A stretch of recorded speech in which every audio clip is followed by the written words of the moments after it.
I'm Major Garrett in Washington. We will continue to monitor this briefing at Reagan National Airport for any other developments that come from officials, but inferences can be drawn that this is a national catastrophe of shocking and staggering dimensions.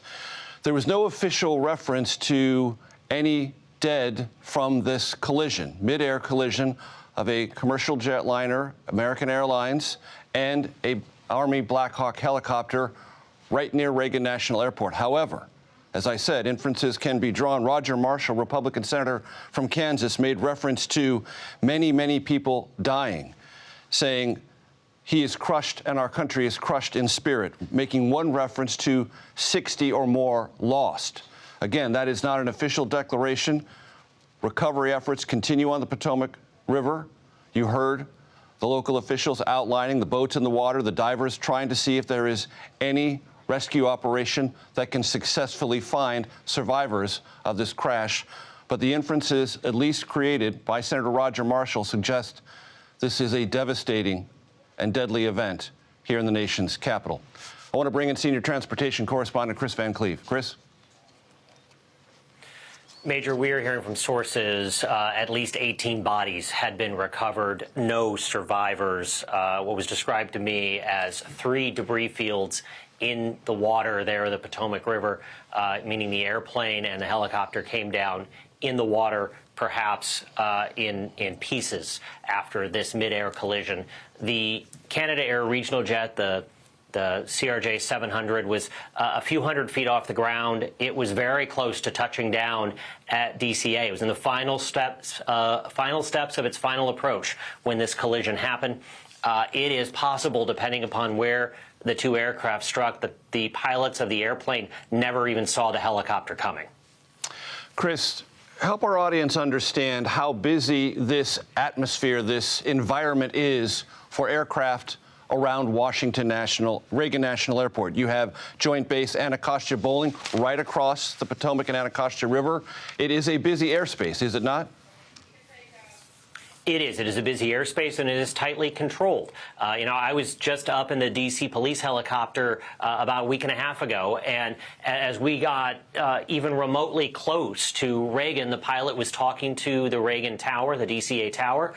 We were flying at about 850 feet. We plunged aggressively down below 200 feet to make sure that the helicopter stayed well away from commercial traffic taking off from the airport. So, military aircraft, military helicopters operate in the D.C. area. That's not unusual. There is communication. It is a bit of a tightly choreographed dance, but certainly something went very, very wrong here.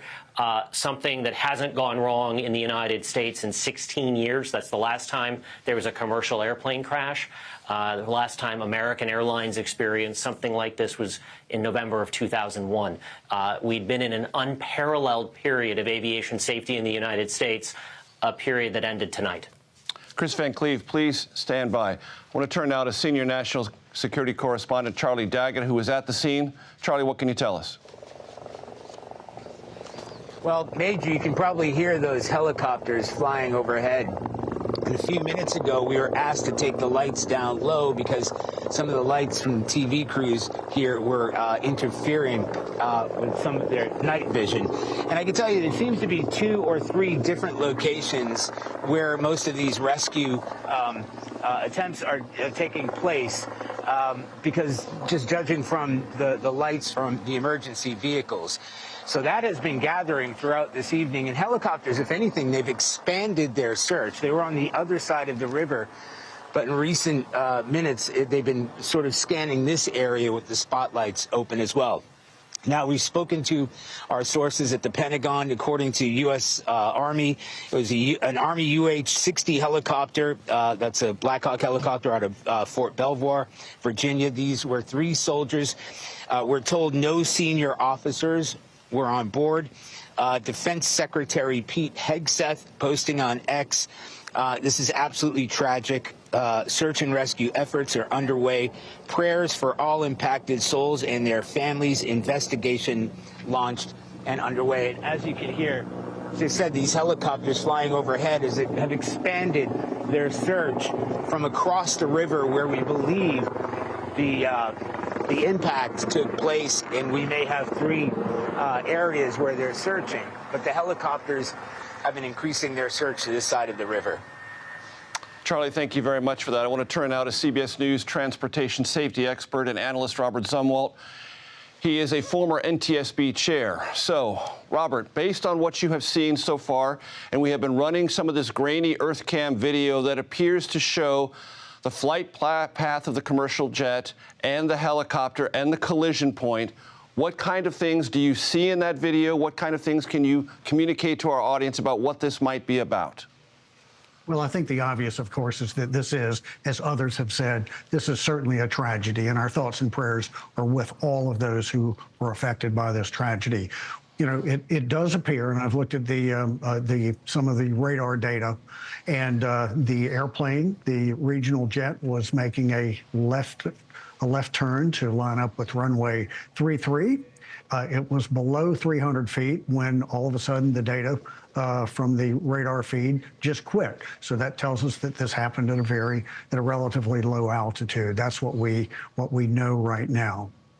And the pilots would have been cleared for final approach at that altitude, correct, Robert? Absolutely. They would have already been making the turn to line up with that runway. They're focused on the runway. I was an airline pilot for 24 years. I've landed on that runway many times. You're in the turn. You're looking to line up with that runway. You're not looking out here for other traffic at that point. So yeah, I think that's really where their focus was. Now, the real question is, where was the focus of that helicopter crew? Indeed. Robert, talk to our audience about the TCAS system, Traffic Collision Avoidance System. What is it? How should it operate under circumstances like this? Well, it's a good question, and it's a very useful tool. It's been it came into being after the last major airline midair collision in the United States back in 1986. After that, TCAS became mandated around 1988.